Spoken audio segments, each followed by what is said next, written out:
Thank you for the very kind introduction and also for inviting me to deliver this webinar about hyperspectral imaging and microscopy.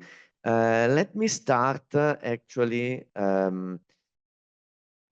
with a little bit of, let's say, history about myself. So I come from the community of spectroscopy, and in particular of nonlinear optics and ultra-fast spectroscopy. So I've been working for a lot of time, and I'm still working on the generation and characterization of ultra-short pulses. Now, this part of the story is interesting because it's where everything started, including also the hyperspectral imaging, because let's say it is an example of serendipity, because what I'm going to tell you is a sort of a part of an experiment that we needed for ultra short laser pulses, and then we found out that what we developed for the ultra fast pulses and spectroscopy could be used also for imaging.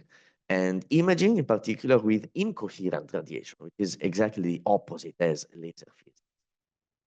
So during my talk in particular, I would like to remind you a little bit what is spectral imaging, and in particular the meaning and the application, and also the various ways to do hyperspectral imaging. Then we will see some applications for remote sensing, for microscopy, and also some, which is actually the kind of projects that we are going to start soon. So let's first of all start with spectral imaging. And well, this, you know, spectral imaging means that when you take an image, you can collect for each pixel of an image, you can collect also the full spectral information. Now, spectroscopy is very well known. You know that from spectroscopy, for example, you can identify some materials, for example, or the physical properties of some materials. But typically spectroscopy is done, let's say, on one point, or it's done as an average on a large sample.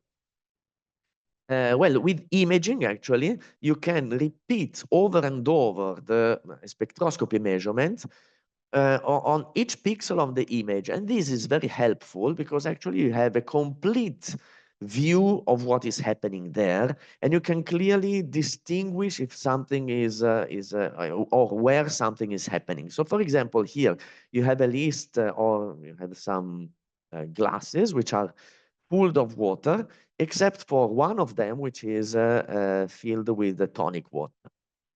Now, thanks to spectroscopy, you can identify which glass is filled with tonic water, because if you illuminate everything with a UV light, only tonic water is able it has a very strong fluorescent signal.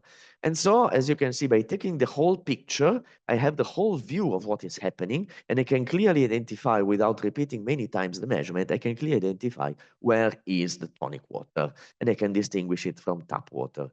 Now, the spectrum gives us a lot of information, not about the, let's say, only distinguishing between tonic water and tap water, but also, you know, we every day do spectroscopy or spectral imaging, if you think about that, because when you see colors of the object, well, the colors very often are telling us about the chemistry which is happening in that object. Sometimes the colors are artificial pigments, but some other times they are really let's say, they are used by nature. And for example, the color of the leaves are telling you the content or chlorophyll and carotenoids and so on. And so in autumn, for example, when you see that the leaves are changing color, this means that something chemically is happening inside of them.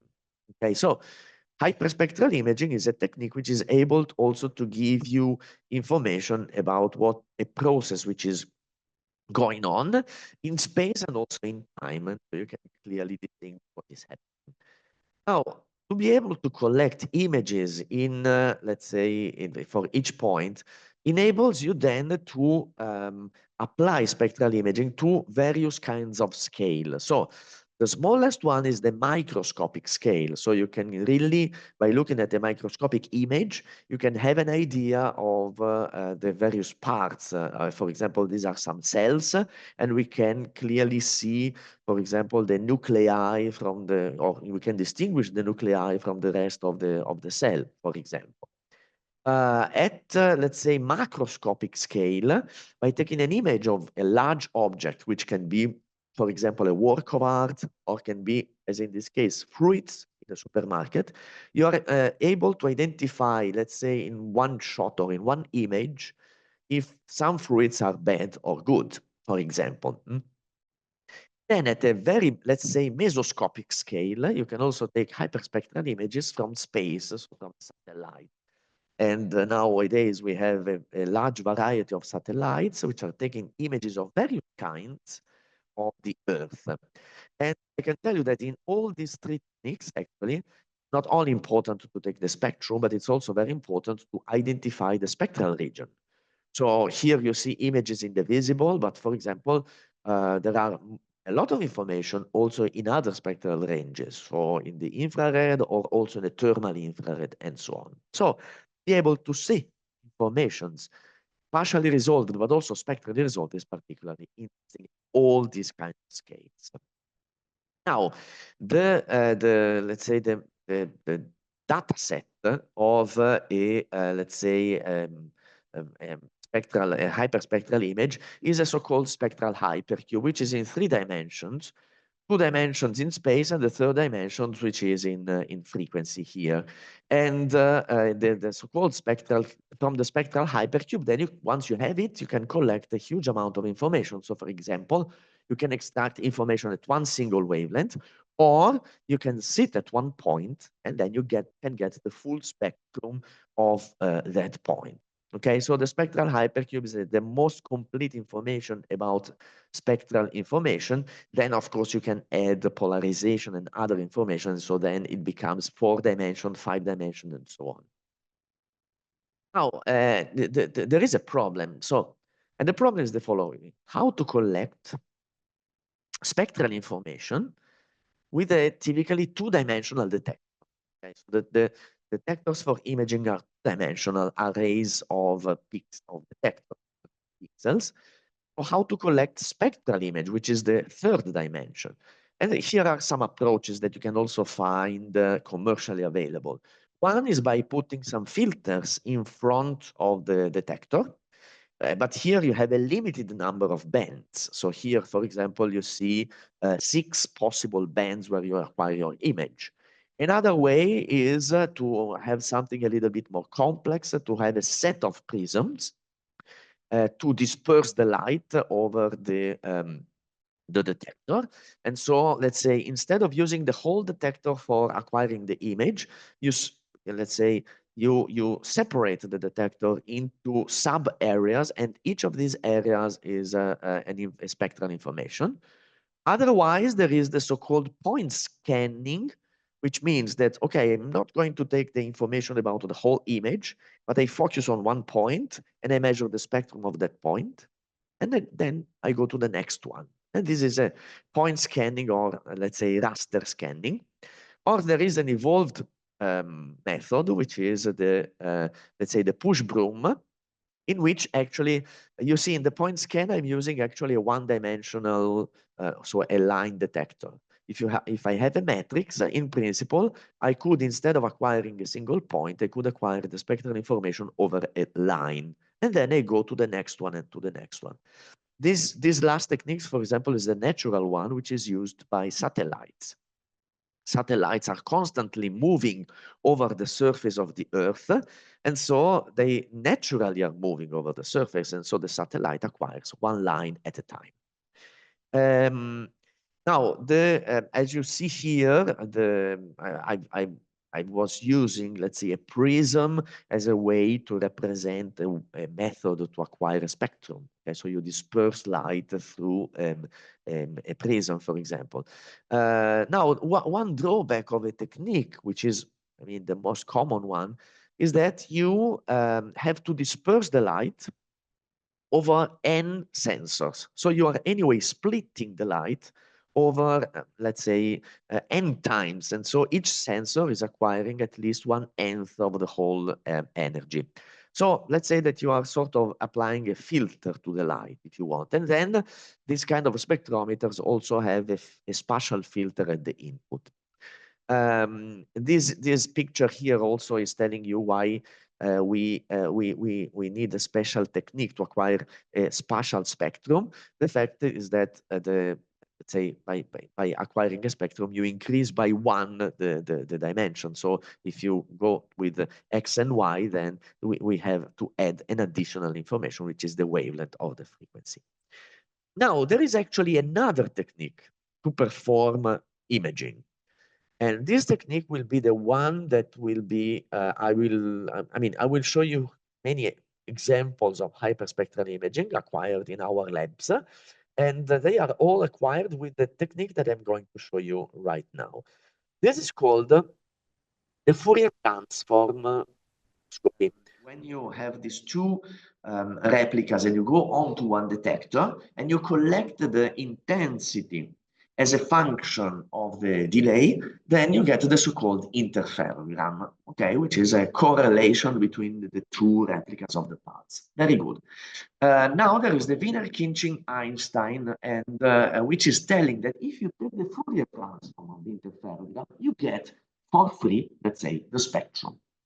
This means that you can get the spectrum of the light without using dispersive elements, without using prisms or gratings, but simply playing on the delay between the two replicas. And there is actually another advantage of this technique. And the advantage is that, as you can see, I'm sending all the light into one detector and not dispersing the light into n detectors. So this is one of the advantages of the technique. And then there is another one, which is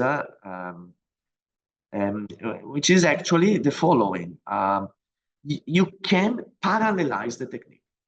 So instead of having one detector, if you have a 2D detector, so if you have n detectors, well, in principle, you could parallelize the technique because you are able now to acquire one interferogram for each detector.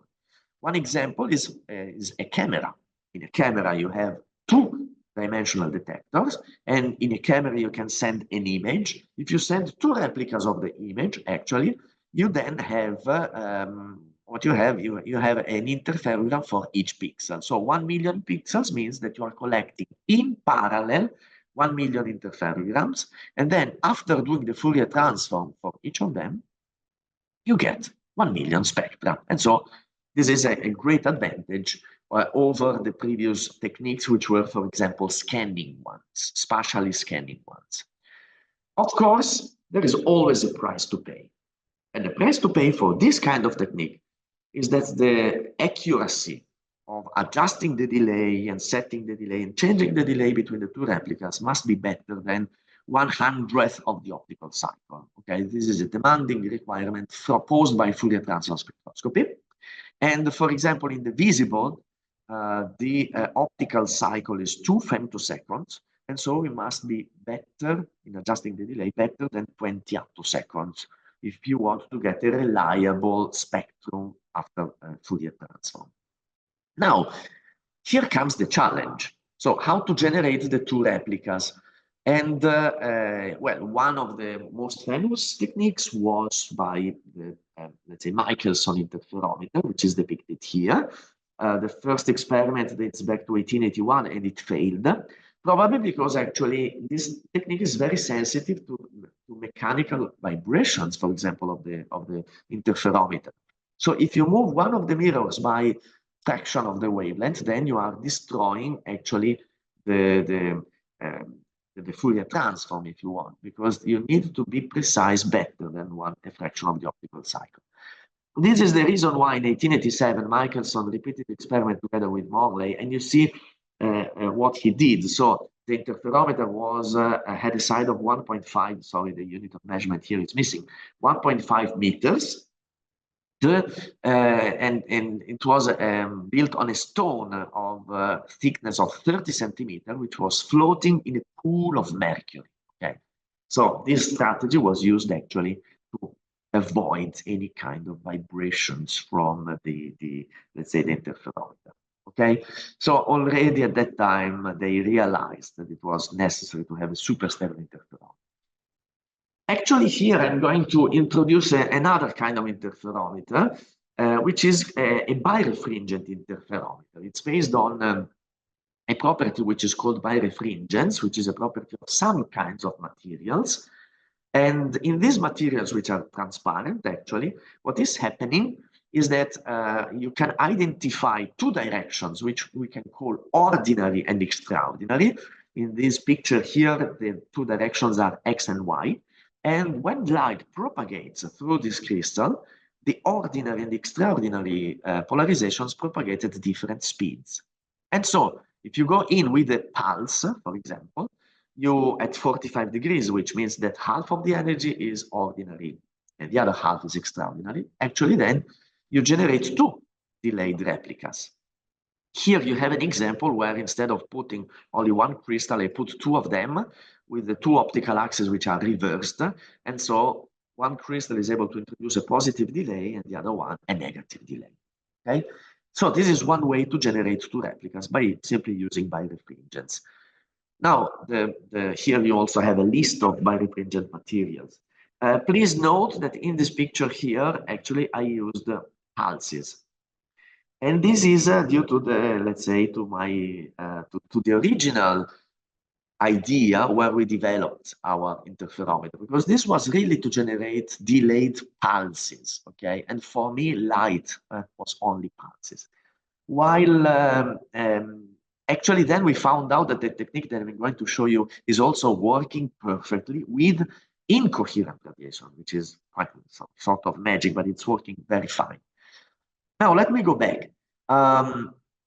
Here I'm generating two replicas with a very fixed delay. And I can tell you that whatever happens in the world, this delay is really fixed, much better than the optical cycle. In order to generate a variable delay, and then in order to be able to perform the Fourier transform over this delay, what we did was to cut the two wedges, sorry, to cut the second plate into two wedges. And the advantage of this is that by moving one of the two wedges, as in this way, for example, you are able to change the thickness of the second plate and then to change the delay between the two replicas. Okay, so this is our, let's say, twins interferometer, which is a common mode interferometer. And the secret of the stability of this interferometer is because the two replicas always travel the same amount of material in common. And so whatever happens, the delay is fixed and frozen. Now, this interferometer here is very, very, very compact. As I was telling you, originally it was invented for laser beams, and here you can also see some laser beams that we used also to characterize the interferometer. But then it turned out that it's working very fine also with incoherent radiation. So if you use a lamp, you go through the interferometer with a lamp, and you do the Fourier transform, you get the spectrum perfectly. And so this inspired us to go from lasers to imaging, because the idea was the following. Let's put the interferometer not in front of a laser beam, but in front actually of a camera. So this is the optical scheme. Here you see the twins interferometer, which can stay in one hand and placed in front of a commercial camera. Okay, these are components which are off the shelf. An objective and the CMOS camera, in this case in the visible spectral range.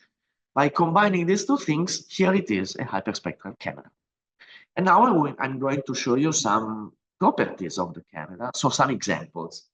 And now it's quite uncommon to maybe to see this kind of pictures as a scientific tool, but actually you can also do scientific measurements over this beautiful artistic glass window. And the reason is the following, that in an artistic glass or in a colored glass, there is a lot of physics inside, because a glass typically is colored thanks to the presence of nanoparticles in the glass itself. And so actually what we wanted to measure was the spectrum transmitted by some areas of this picture here.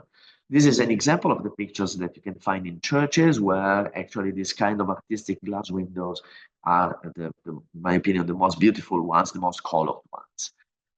This window here in particular was illuminated by the sun, so no artificial illumination, natural illumination, and it was taken from the inside of the church. In particular, we decided to focus on this tile of San Giacomo. And this is a picture taken from a Nikon camera, so no hyperspectral. The next one will be the result of our hyperspectral camera. I anticipate that due to the fact that the colored glasses are, or the color of the glasses comes from nanoparticles, which have quite narrow bandwidths, you will see actually that at each wavelength, something happens, something different happens. So let's see, for example, this is already after processing, okay? The hyperspectral image as a function of the wavelength. So the feeling of color comes from the fact that at each wavelength, something different happens. So here it's in the blue, then we are going towards the red, you know, you can see the moon and so on and so forth. Okay, so this is an example of what you can get after taking a hyperspectral image. Now, this is just let's say a simple visualization. This picture here now is not from a Nikon, but this picture here is now synthesized after knowing the spectrum. So one thing that you can do if you know the spectrum of each point of the image is to synthesize the RGB image. Here it is, very, let's say, close to the one taken with a professional colored camera. But then we did also something different. You see here many blue tiles. Actually, we wanted to see the blue tiles. How many blue tiles are there in this picture? And so we found out that there are 5 different blue tiles, even though maybe you can identify, it depends on your screen actually, you can identify 2 or 3 families. I can tell you that there are 5 families of blue tiles. And I also can tell you that the family number 3, that we call of the orange here, is probably fake, or it was replaced because it broke, or I don't know, because this is the only tile, or there are actually 2 of them, which is not transmitting in the infrared. So probably something happened and they changed the glass and they changed the material and so on. And so here by the spectrum, we could identify some differences that by naked eye you cannot see. Okay, I have many other examples. So concerning cultural heritage, for example, you see here we went to Viterbo. Now our camera is portable. It can stay in a backpack, actually. And indeed, this is the way we transported that. And we went to Viterbo because there was a problem related to this table. This is the Viterbo crucifixion, which is attributed to Michelangelo. And for example, you can see the beautiful faces of the 2 thieves, the one at the left and the other one at the right-hand side of the cross. And then there is actually St. John. And well, St. John is not so nice as the other 2 characters. And we don't know, we still don't know why, but then we found out a letter from Vittorio Colonna, who said, well, I saw your painting, and I saw that with the glass, the light, and the mirror, and that's amazing. Now, I don't know what she saw in the mirror, but with the glass and with the light, probably she inspected the painting with a blue filter and with a red light from a candle, for example. So in the blue and in the red. And so we were pretty curious to see what's going on in the blue and in the red in the case of St. John. And these are some examples while we were taking images in the museum. Well, actually, we were in a separate room of the museum. Here you can see how small is the camera, actually. Here is a picture also by exciting in the ultraviolet just to measure the fluorescence. And this is what we got. I just show you the results simply of St. John in the blue and in the red. This is St. John, the reconstructed color image. This is in the red, where you can clearly see that it's particularly ugly. You cannot see very nice details of the face and of the hands and so on.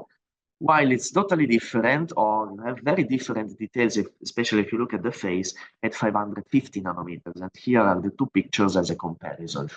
Now, this This was probably done on purpose by Michelangelo, who knew how to the art of mixing colors very well, and probably we still don't know that, but probably he wanted also to hide a message into this table, okay, by simply playing on the colors. So this was one of the very first application of our hyperspectral camera, which also led to a very interesting publication, and it's also.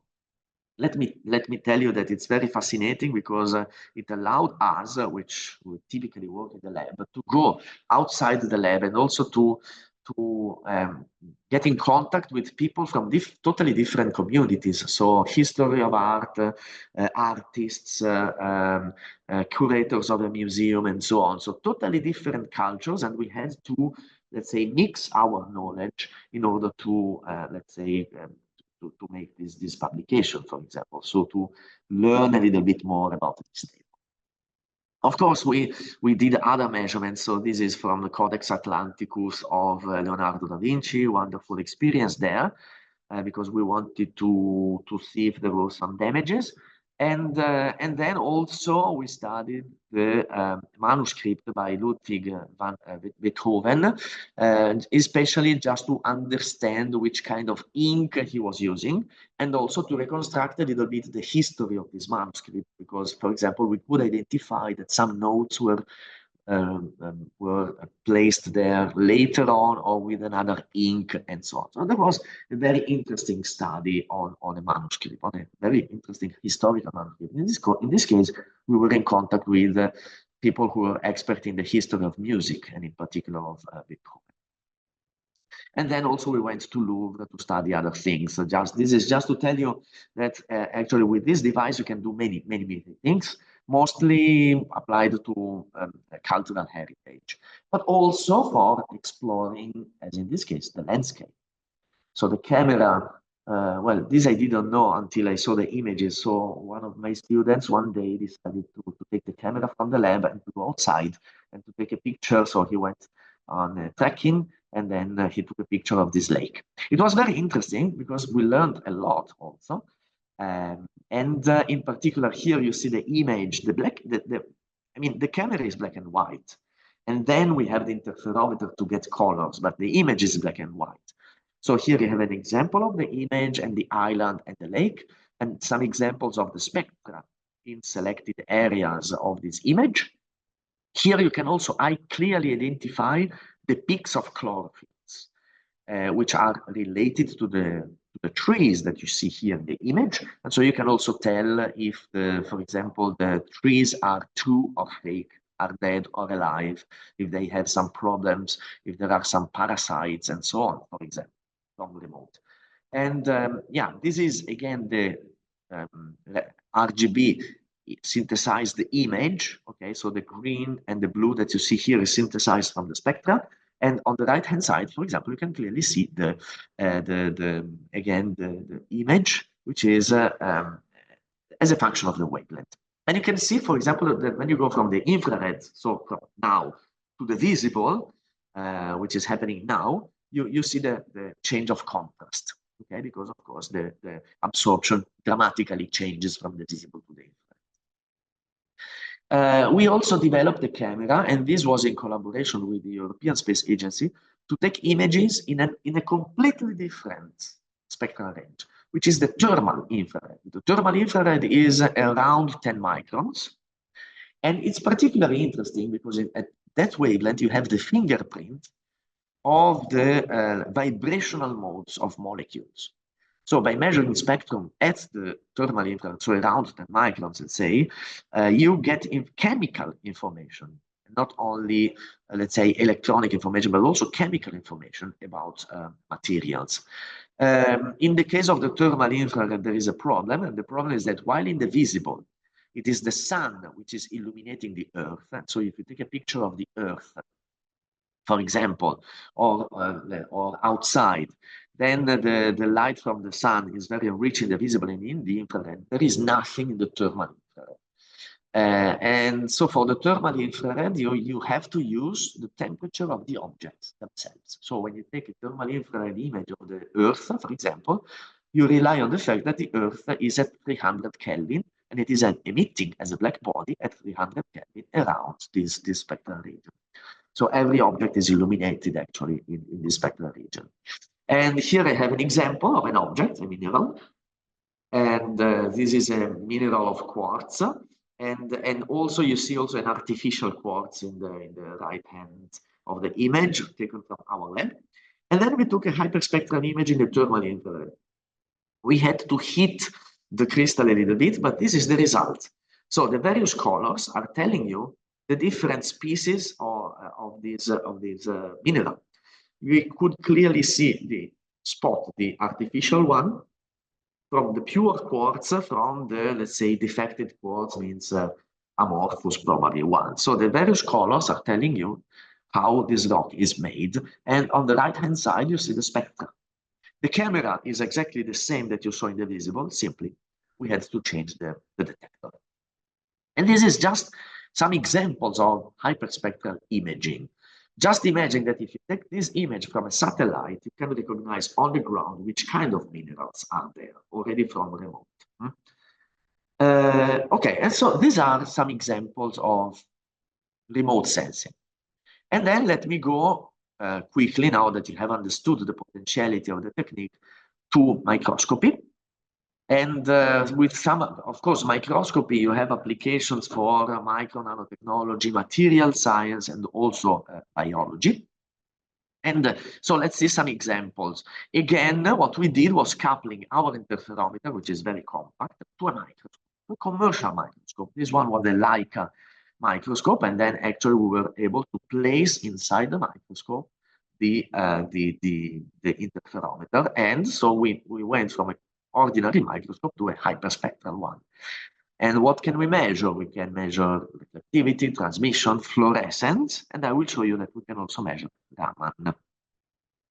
These are one of the very first examples actually of measurement that we were able to take. This is fluorescence from a cell, and you can clearly identify by looking at the spectrum the nuclei, or separate the nuclei from the membranes, because they have clearly very different spectral features. So their fluorescence is very different.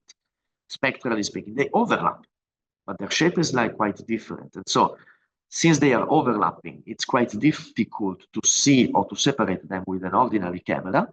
But thanks to the fact that the two spectra have a different shape, then you are able to separate the two cells. Here is another example of material science. This is reflectance of a multi-layer material. And here, by looking at the reflectance, we could separately identify monolayer and bilayers. But then by taking fluorescence, we were able to see that inside monolayers and bilayers, anyway, there is a structure, and this is the result. So the bilayer is in red, but if you look at the monolayers, you have many shades of colors, which means that actually there is a structure, which could be, I don't know, some strain-induced electronic band gaps which are changing, or electrostatic potentials. We don't know, but actually, I mean, we don't know. We could see them, and then it's a matter of going deeper into the problem. But here you see that from the very little spectral differences, and here the colors enable you to enhance these differences, you are able to see actually the defect of this kind of materials. Now, there is another technique that I was also telling you, which is Raman. Now, the pictures that you have seen up to now were fluorescence. So fluorescence is able to tell you the electronic transition, okay? And typically you excite in the UV, and then you get fluorescence, which could be in the visible or in the infrared. But if you want to be more specific, fluorescence is not enough. You need to study the vibrational levels. You may remember that I mentioned the vibrational levels where I was telling you about the thermal infrared.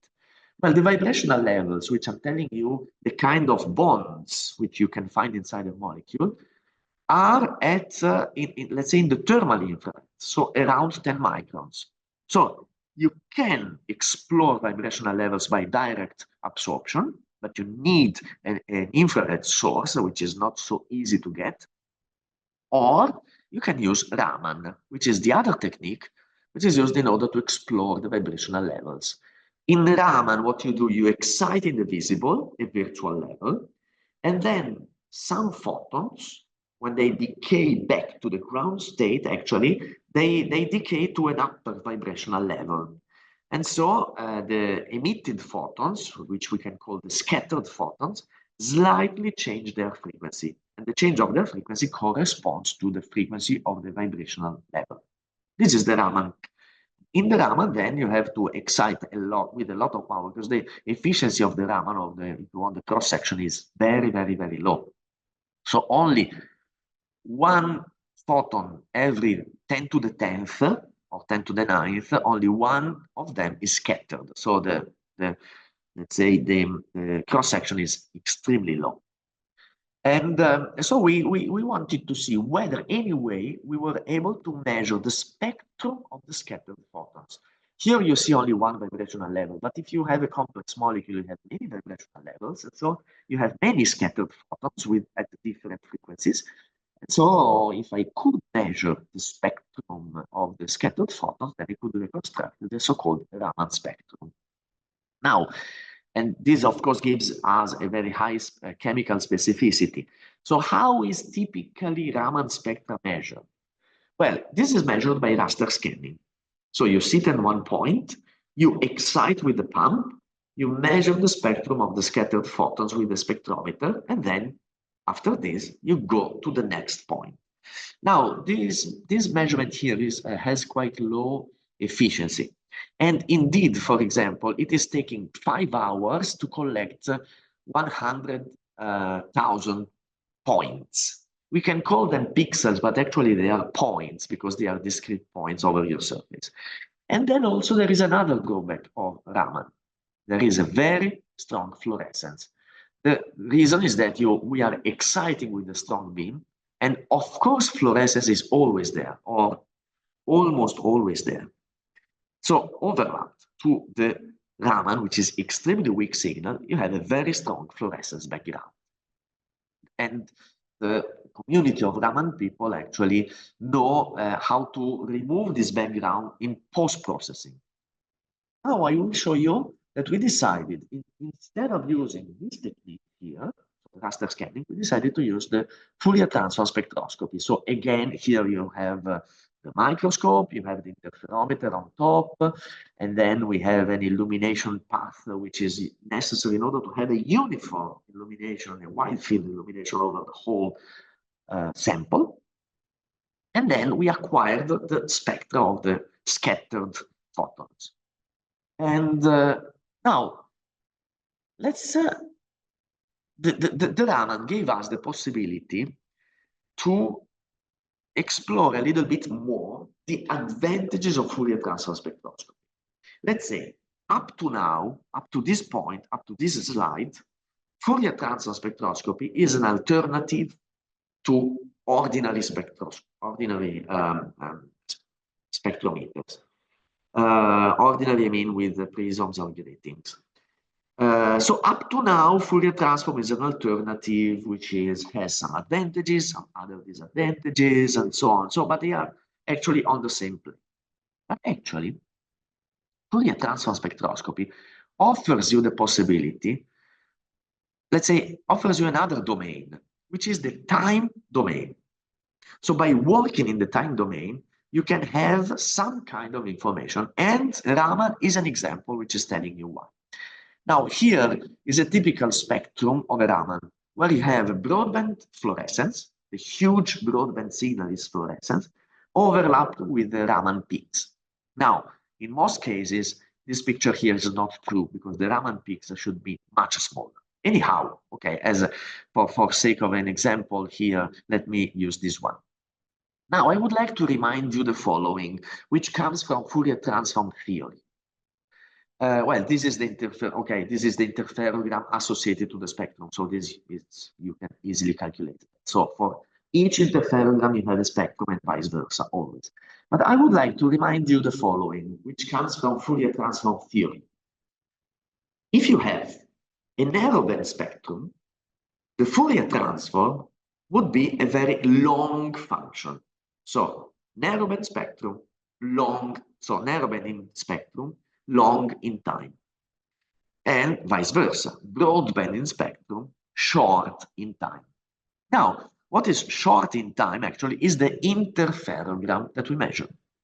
So here, let's see what's happening in this interferogram.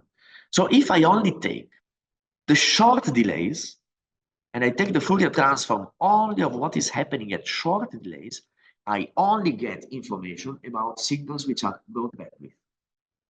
So I take a scan and I only do the Fourier transform at low frequency, at low delays, sorry, I get the fluorescence signal. While if I take only the long delays, I only get information about the narrowband part, narrowband signals. Okay, so as you can see here, with an ordinary spectrometer, you cannot do that. With an ordinary spectrometer, you have both. You collect both.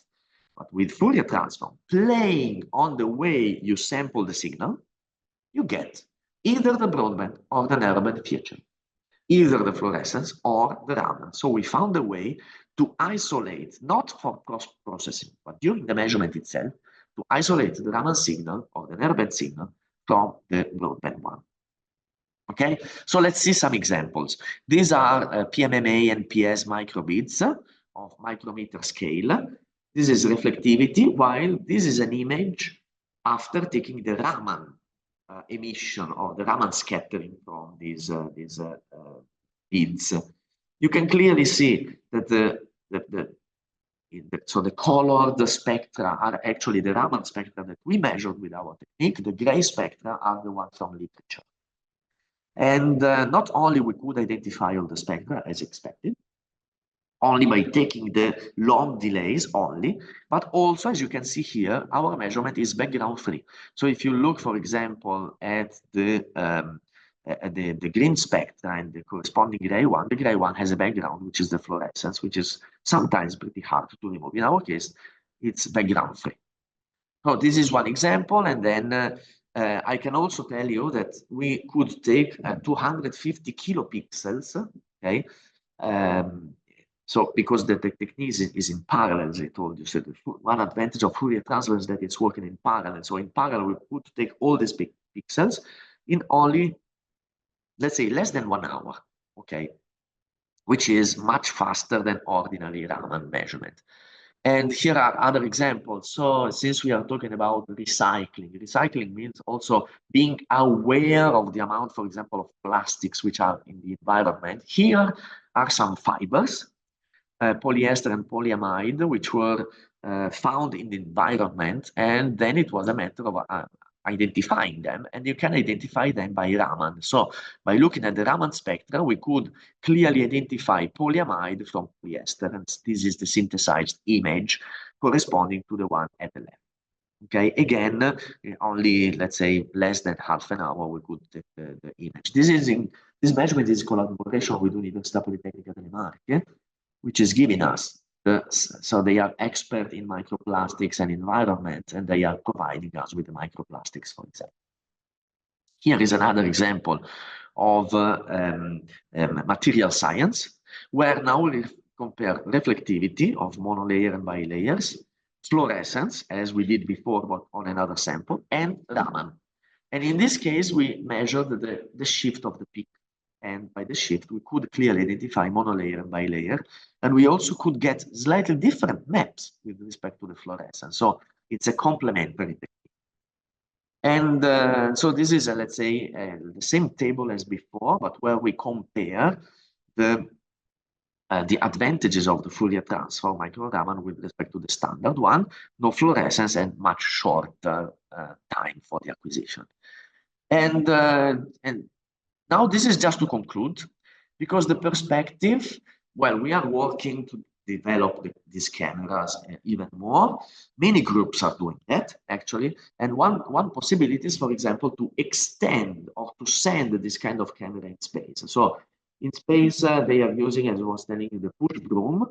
And but since our camera is much more compact and the throughput is much higher, then we would like to take advantage of these good properties of our camera to see. And we already had for example, a project with the European Space Agency for the development of a thermal camera, and now we are going the visible with the Italian Space Agency and so on. You see here the CubeSat with, so the size of the CubeSat, which is particularly small. Okay, and okay, these are some problems that one could solve. We could take thermal images of images, hyperspectral images from space, okay? Volcanoes, wildfires, or to study the availability of water, to study the composition of the Earth's surface, and so on. And okay, this brings me actually to the conclusion of my talk. So I've introduced hyperspectral imaging, and in particular, then I decided to focus on one way of doing hyperspectral imaging, but I hope that you got the taste of what is that and how to do that and the various techniques, for example.